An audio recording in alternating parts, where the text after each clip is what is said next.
Hello everyone, आज की इस वीडियो में हम बात करेंगे बीएससी में पास होने के लिए कितने नंबर की आवश्यकता होती है और अगर हम सीसीए के पेपर ना दें तो क्या होगा। अगर हम सीसीए में फेल हो जाएं तो क्या होगा और हर विषय में पास होने के लिए कितने नंबर की आवश्यकता होती है। तो वीडियो को बिना स्किप किए हुए पूरा देखें। अगर कोई ज़रूरी जानकारी छूट गई तो आप फिर कमेंट करोगे। तो दोस्तों, वीडियो को बिना स्किप किए पूरा देखें क्योंकि इसमें बहुत ज़रूरी जानकारी है, अच्छे से बारीकी से आपको समझना होगा। तो चलते हैं, शुरू करते हैं। मैं आपको इसको शुरू से समझाऊंगा, जब ये आपको अच्छे से समझ में आएगा। तो देखिए, फाउंडेशन कोर्स उद्यमिता नैतिक मूल्य इंग्लिश। उद्यमिता 25 नंबर की, नैतिक मूल्य 30 नंबर का आता है, इंग्लिश 30 नंबर की आती है, +5 इंटरनल एक्सेस के होते हैं। इस प्रकार 35 नंबर की हो जाती है। 10 सीसीए के होते हैं, ये 100 नंबर के हो जाते हैं।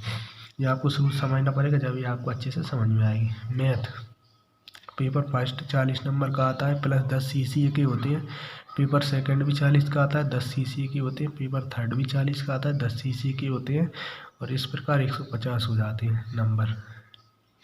फिजिक्स भी 40 की आती है, 10 सीसीए। सेकंड पेपर भी 40 का, 10 सीसीए के। प्रैक्टिकल 50 का होता है। इस प्रकार 150 हो जाते हैं। इसी प्रकार कंप्यूटर साइंस आता है 50-50 नंबर का, वही 40+40 वो मेन परीक्षा के 10 सीसीए के। इसी प्रकार 50-50 हो जाते हैं। और प्रैक्टिकल 50 नंबर का आता है। इन सभी का जोड़ 550 हो जाता है। यानी 550 में से हमें 33% नंबर लाने होते हैं। ये सब हम अब बात करेंगे। ये सब मैंने यहाँ पे समझाया हुआ है। तो देखिए दोस्तों, बिना स्किप किए हुए देखना वीडियो। प्रत्येक विषय में पासिंग मार्क्स 33% नंबर चाहिए होते हैं हमें, यानी 550 का 33%। और प्रत्येक विषय में यानी एक विषय 50 नंबर की है तो उसका 33% कितना होगा, ये सब हम इस वीडियो में देखेंगे। तो हम बात करते हैं फाउंडेशन कोर्सेज से। पहला है उद्यमिता 25 नंबर की, नैतिक मूल्य 30 नंबर का, इंग्लिश 35 नंबर की, +10 सीसीए के। पूरे मार्क्स हो जाते हैं 100 नंबर के। दोस्तों, ये सीसीए तीनों का इकट्ठा होता है, यानी टीचर के ऊपर होता है, तीनों का इकट्ठा ले ले या फिर तीनों का अलग अलग ले ले। लेकिन इन सभी के मार्क्स मिला के 10 नंबर के होते हैं। यानी ये फर्स्ट, सेकंड, ये थर्ड, यानी इन तीनों के मार्क्स यानी इन तीनों के नंबर मिला के 10 नंबर के होते हैं सीसीए। यानी कि टीचर या फिर इन तीनों के पेपर एक साथ ले ले सीसीए के, या फिर अलग अलग करके ले ले, वो टीचर के ऊपर होता है। लेकिन इन सभी का सीसीए होता है 10 नंबर का। ऐसा नहीं है कि उद्यमिता का 10 नंबर का होगा, नैतिक मूल्य का 10 नंबर का होगा, इंग्लिश का 10 नंबर का होगा, ऐसा नहीं है। इन तीनों का मिला के, यानी फाउंडेशन कोर्सेज, जब तो इसको फाउंडेशन कोर्सेज में रखा गया है। इन तीनों के मिला के 10 नंबर का सीसीए होता है। और इनको जोड़ के 10 नंबर सीसीए जोड़ के इस प्रकार 100 नंबर होते हैं। अब ये टीचर के ऊपर होता है कि वो उद्यमिता का सीसीए में कितने नंबर जोड़े, नैतिक मूल्य के कितने जोड़े, इंग्लिश का कितने जोड़े, वो टीचर के ऊपर होता है, टीचर क्या करे। तो ये तो आपको समझ में आ ही गया होगा। अब देखते हैं, अगर आप सीसीए के पेपर ना दो तो क्या होगा और कितने नंबर की ज़रूरत पड़ेगी पास होने के लिए। और अगर आप 100 नंबर, फाउंडेशन के 100 नंबर हो रहे हैं, इनमें से आपको पासिंग मार्क्स कितने होते हैं। तो यहाँ पे देखते हैं। देखिए, 100 का 33% कितना होता है, 33 नंबर। यानी कि आपको 33 नंबर चाहिए पास होने के लिए।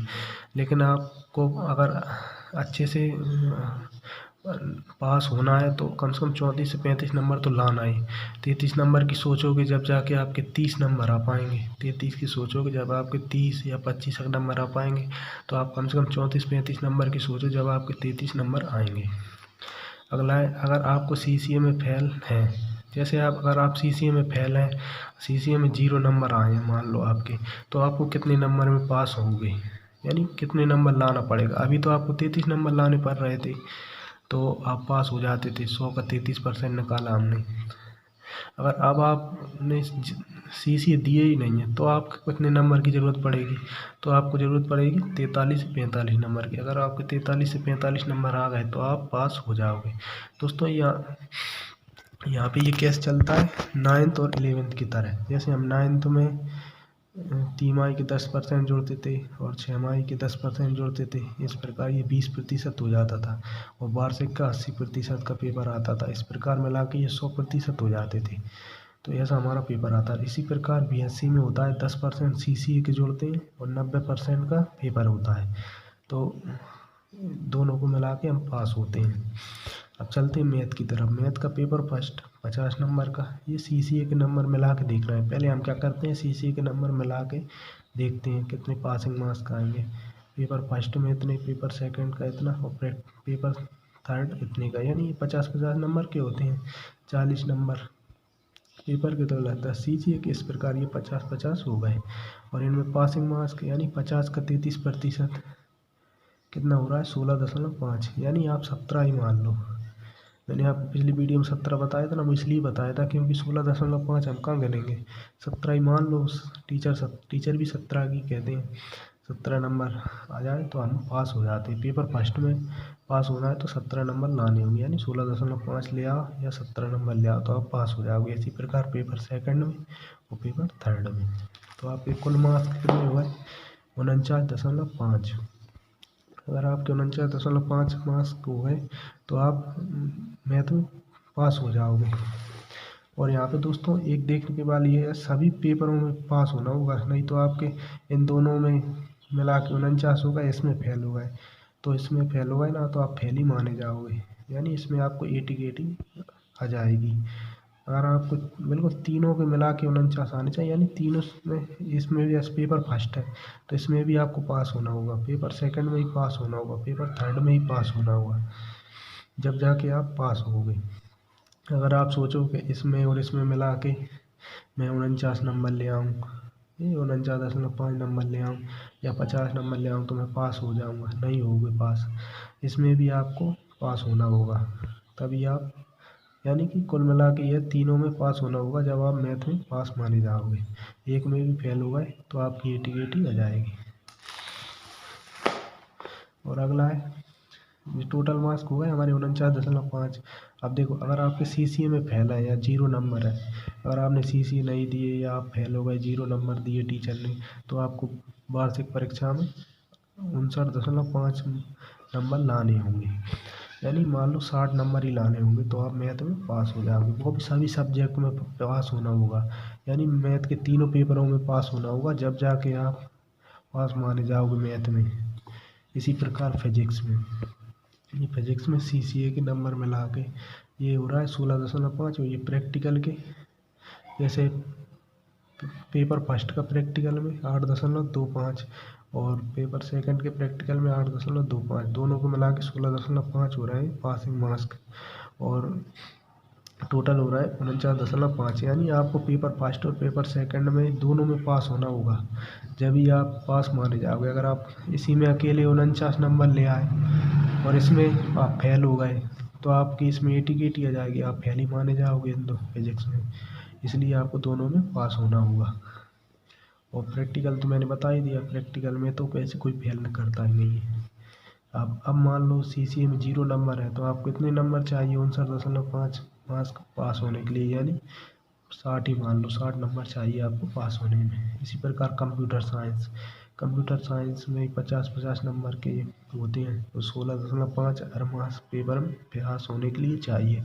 अगर आपके जैसे फर्स्ट पेपर में पास हो गए, सेकंड में फेल हो गए तो आप फेल ही माने जाओगे कंप्यूटर में, दोनों में पास होना होगा। अगर एक में फेल हो गए तो आपकी 80 की 80 आ जाएगी। इसी प्रकार ये टोटल मार्क्स हो गए। ये अगर आपके 0 नंबर है CCA में तो आपको इतने नंबर चाहिए। और क्वेश्चन नंबर 2, पूरी विषयों में टोटल जोड़कर मार्क्स 33%, 181.5 नंबर, यानी मान लो 182 नंबर चाहिए आपको पास होने में, पूरी विषयों का टोटल करके। ये हमने जोड़ के भी देख लिया, 181.5 आ गए। तो देखिए दोस्तों, अब देखो सभी, पहला पॉइंट, सभी विषयों में आपको पास होना होगा, यानी कि सभी विषयों में पास होना होगा। अगर आप एक में ही फेल हो गए तो आपकी 80 की 80 उस सब्जेक्ट में आ जाएगी। जैसे मान लो आपने मैथ पेपर फर्स्ट में फेल हो गया, या आपके पेपर फर्स्ट में 8 नंबर आए, तो समझ लो आपकी इसमें 80 की 80 आ जाएगी। और भले ही आपने पेपर सेकंड और पेपर थर्ड अच्छा दिया हो, लेकिन उनमें नहीं आएगी ATKT, इसमें ATKT आ जाएगी आपकी। तो आप इसमें फेल माने जाओगे, फिर आपका फिर की से पेपर होगा, आप यूनिवर्सिटी के चक्कर लगाओगे। और फिर इसी प्रकार फिजिक्स का। और जैसे CCA का, अगर आपने CCA नहीं दिए तो टीचर आपको CCA में फेल कर देगा। वो टीचर के ऊपर है। अगर जैसे मान लो आपने CCE नहीं दिए तो टीचर आपको, अगर टीचर अच्छा होगा तो वो आपको वैसे ही नंबर दे देगा, 10 में से 8 दे दिए, 5 दे दिए। अगर टीचर मान लो बुरा फंसा, टीचर यानी टीचर तो बुरे नहीं होते, टीचर तो अच्छे ही होते हैं, लेकिन जैसे मान लो कोई टीचर थोड़े सख्त किस्म के फंसे तो वो आपको फेल कर सकते हैं। अगर आप फेल हो गए तो आपको वार्षिक परीक्षा में और अच्छी तैयारी करनी पड़ेगी और अच्छे नंबर लाने पड़ेंगे, जिससे आप वार्षिक परीक्षा में पास हो सको। तो ये 2 क्वेश्चन हो गए। और एक और क्वेश्चन कौन सा था आपका, अगर आप जैसे मान लो अगर आप फाउंडेशन कोर्स में किसी एक में भी विषय में फेल हो गए तो उसका भी आपको ATKT देना पड़ेगा। तो ये सब क्वेश्चन थे और मुझको मैंने ये सब आपको बता दी। अगर आप में इनमें से कुछ और क्वेश्चन रह गए हों तो कमेंट में लिखें, मैं उसको भी बता दूंगा। आज की वीडियो में इतना ही, मिलते हैं अगली वीडियो में। वीडियो को लाइक करें, शेयर करें, सब्सक्राइब करें।